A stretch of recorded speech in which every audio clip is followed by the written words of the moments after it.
Marc Show on FM News Talk 97.1, 98.7, AM 1490, and 97.1talk.com. Are getting a better look at the damage left behind by last night's destructive tornado in Perryville with this live look from Sky Zoom 4. A tornado touched down in the Missouri town last night, killing one man and injuring 10 others. We have also learned a dozen homes were damaged, and as you can see from this aerial view, many homes just leveled.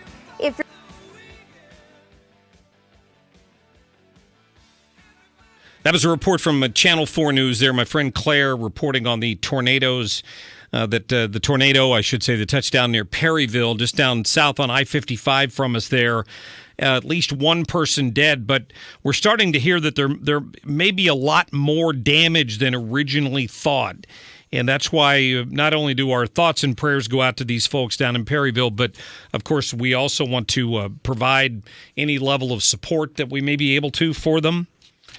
So we're joined right now by my friend Cindy Erickson with the American Red Cross. Cindy, how are you?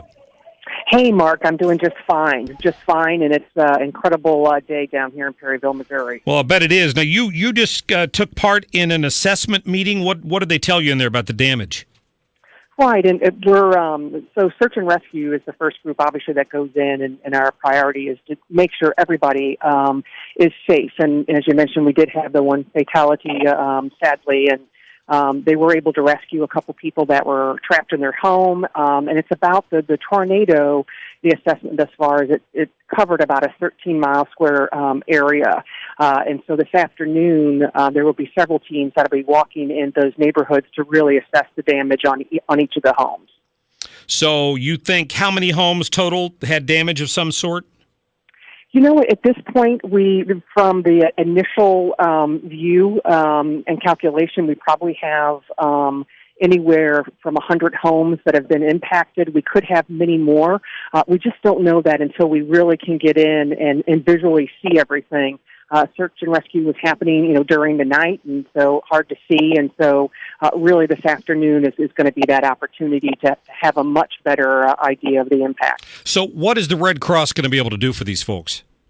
So the Red Cross, we opened up a shelter last night, and so for any of those residents that didn't have a place to stay, we also housed about 68 of our first responders.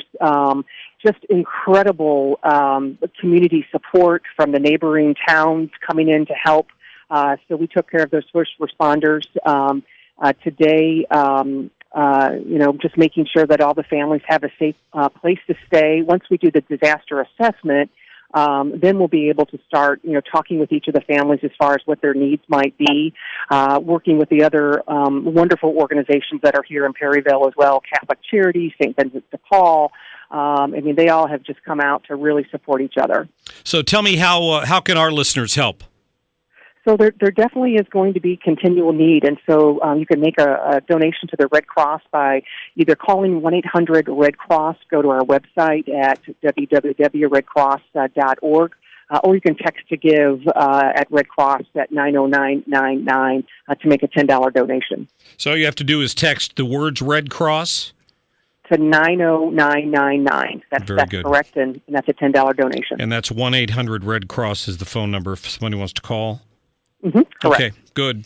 Well, Cindy, I tell you what, we'll continue to keep people updated on this throughout the afternoon, and we'll give that phone number out as frequently as we can, and we'll try to get you some extra assistance down there. Great. Thank you, Mark, very much. Cindy, thanks for all you're doing. We appreciate it. All right. All right, take care. That is Cindy Erickson, the Chief Executive Officer of the American Red Cross, based here in St. Louis. They've been on the ground in Perryville since last night. So what they sent over to us earlier is that they could have as many as 180 homes with some damage, and about 60% of those sustained pretty major damage. The other thing I probably should have asked her about is I'm certain with the tornado with a 13-mile path, there's probably a lot of power lines, power outages. People are going to need that shelter simply because they don't have if they don't have the ability to run their furnaces, if there's no electricity, and we've recently it's gotten cold again here in the last 24 hours. So if you can help out, do it. Again, you can text 90999, text the word Red Cross, and then they'll reach back to you with a link on how you can contribute or you can call them at 1-800-RED-CROSS or go to their website at redcross.org and make your donation. Anything you can do would help. 97.1 is partnering with them to try to help the folks in Perryville, since these are our friends and neighbors down here. How about that? Let me get back to what we were talking about a minute ago.